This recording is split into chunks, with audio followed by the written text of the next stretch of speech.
If the White House's sales pitch to sell us a war with Iraq is to tell us over and over that Saddam Hussein gassed his own people and is a charter member of a club called the Axis of Evil, it's not the first time a president has mounted a sales campaign to sell a war. Woodrow Wilson's pitch was that World War I was the war to end all wars, which it wasn't. Franklin Roosevelt's was that the Japanese attack on Pearl Harbor was a day that will live in infamy, which it was, until we kissed and made up with the Japanese. So this White House's pitch to go to war with Iraq is more or less an updated Madison Avenue version of the Spanish-American Wars, Remember the Maine, and the Revolutionary Wars, Don't Tread on Me. Propaganda like that pales in comparison to today's weapons of mass communication, and a White House marketing campaign to sell a war that only got going in September because, as White House Chief of Staff Andrew Card, formerly of General Motors, said, you don't introduce new products in August.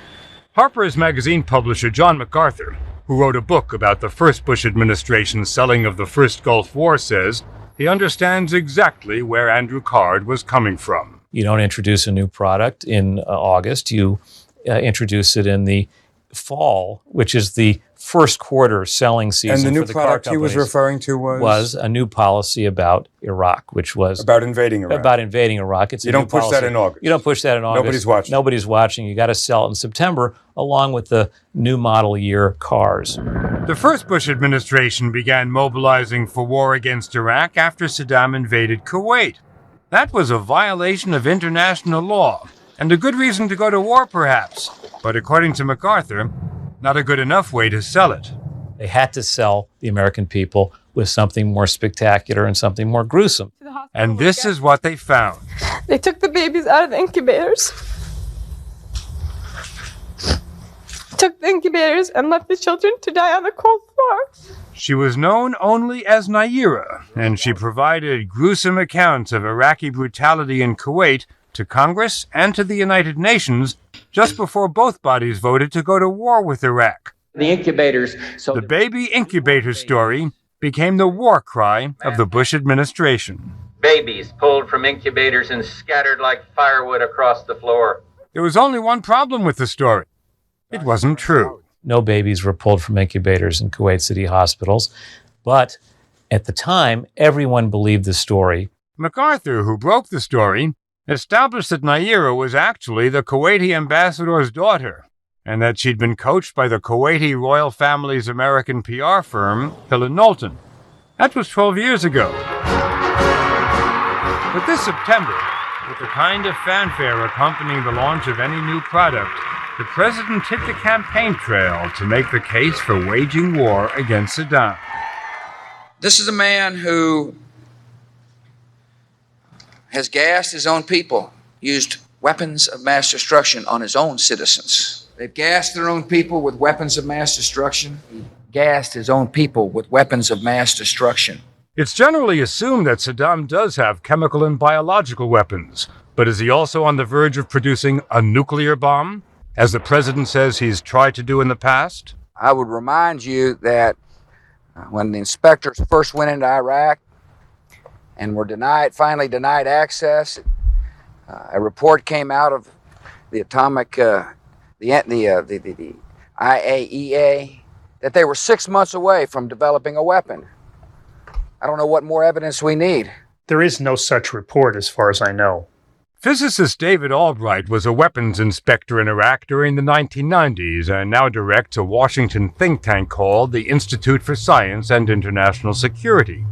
He says, contrary to what the president claimed, neither the International Atomic Energy Agency, the IAEA, nor any other investigative body has ever reported that Iraq was only 6 months away from the bomb. Well, has the administration been accurate when they've described the threat in terms of weapons of mass destruction? I think in general, to worry about Iraq's weapons of mass destruction is very important.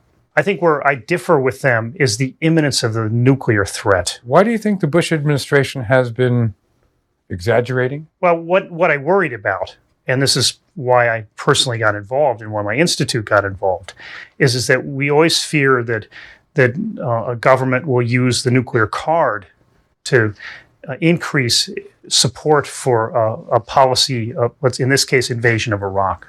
And he says the administration has been making other unsubstantiated claims to beef up its case that Iraq is getting close to the bomb. Take this September New York Times article.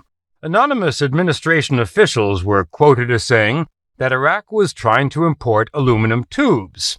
Those tubes, the officials claimed, could be used only in gas centrifuges to enrich uranium for a nuclear weapon. Hours later, the administration's top officials were on the Sunday talk shows trumpeting the story administration officials had just leaked. He now is trying, through his illicit procurement network, to acquire the equipment he needs to be able to enrich uranium. Aluminum tubes. Specifically aluminum tubes. There's a story in the New York Times this morning. High-quality aluminum tubes that are only really suited for nuclear weapons programs, centrifuge programs. Even the president jumped on the tubes bandwagon. High-strength aluminum tubes and other equipment. But the British government, which supports the administration's campaign against Iraq, had a different assessment. Its study on Iraq concluded there is no definitive intelligence that the tubes are destined for a nuclear program. People who understood gas centrifuges almost uniformly felt that these tubes were not specific to gas centrifuge use.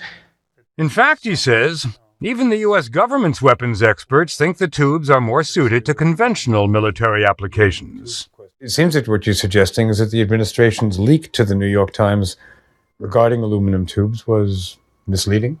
Oh, I think it was. I think it was very misleading. So basically what you're saying is that whatever nugget of information comes across, the Bush administration puts it in a box labeled nuclear threat, whereas it could go many other places.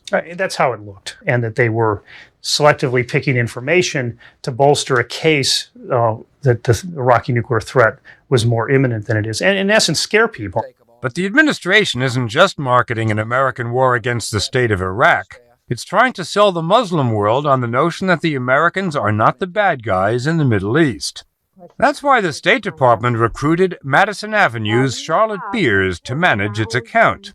Ms. Beers made her name selling Uncle Ben's rice. Now, as Undersecretary of State, her new product is America itself. People have said, well, is that what you really need to have? Didn't she used to sell Uncle Ben's rice? The answer is yes, she did. And didn't you buy Uncle Ben's rice? And that's exactly what I want. Somebody who can market our value system, somebody who can get out there and mix it up in the kind of world we're living in.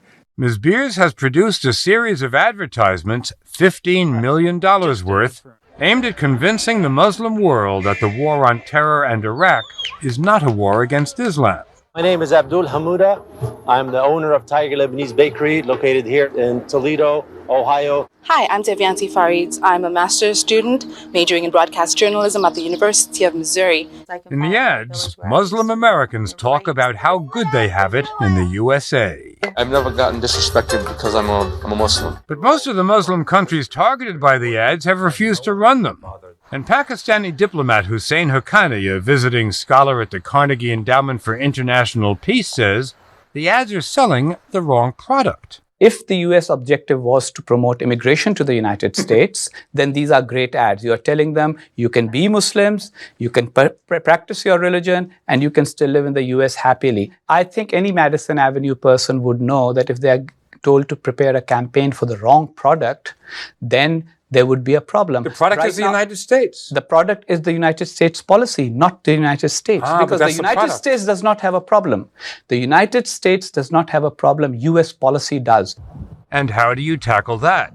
Norm Pattis, founder of Westwood One, the largest radio network in America, owned partly by Viacom, has been trying a new approach from Hollywood. He noted that very few people were tuning in to the Voice of America Arabic service. When you call me. So he persuaded Congress to fund a new Arabic-language pop music station called Radio Sawa. Every half hour, the music is interrupted by a short, America-friendly news report. Radio Sawa can be heard everywhere from Cairo to Baghdad, and it's doing very well. For example, in the 8 months it's been on the air, it's become the most popular station among young people in Jordan. We asked Norm Pattis how he pulled it off. This is just basic blocking and tackling in my business. I'm not surprised by this at all. Okay, what I'm surprised by is that they love our product in the Middle East. They love us in the Middle East. They love our music. They love our movies. They love our blue jeans. They love everything about us except our policy. Right. They hate our policy. Right. Now, are you addressing that? Well, yes, but we're doing it in a different way. Since everything that you said was absolutely correct, is absolutely correct, that they don't like our policy, we don't lead with our policy.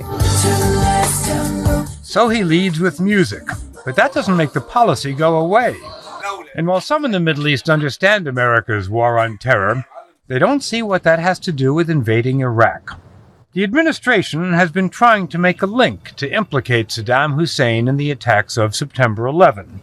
And they've been pointing to an alleged meeting between Mohammed Atta, the lead hijacker, and an Iraqi intelligence officer in the Czech capital of Prague. We have reporting that places him in Prague with a senior Iraqi intelligence official a few months before the attack on the World Trade Center. I've seen no evidence. There's no entry documents. There's no photographs of him there. There's no witnesses that knew him that said he was there. Bob Baer spent 16 years as an undercover agent for the CIA in the Middle East, including Iraq. Earlier this year, he was asked by a leading law firm which is suing the Iraqi government to look for evidence that the meeting took place. So you looked and you did not find? No, and I reported that we couldn't prove it. And there's a lot of CIA people out there trying to help on this case using old contacts. We couldn't come up with it. To the best of my knowledge, that meeting took place. Richard Pearl chairs the Defense Policy Board, which advises Defense Secretary Donald Rumsfeld. The information that was conveyed to us about that meeting was very convincing at the time. The FBI, the CIA, and Czech intelligence have all quietly backed away from the notion that such a meeting took place. I don't think we should overemphasize the importance of that meeting. Everything that this administration is doing with respect to Saddam Hussein, it would be quite right to do even if no such meeting had ever taken place. Even if no such meeting had ever taken place. And even though the administration has produced no evidence, the story has been so widely reported that a recent poll taken by the Council on Foreign Relations revealed that 2/3 of all Americans believe that Iraq was behind September 11.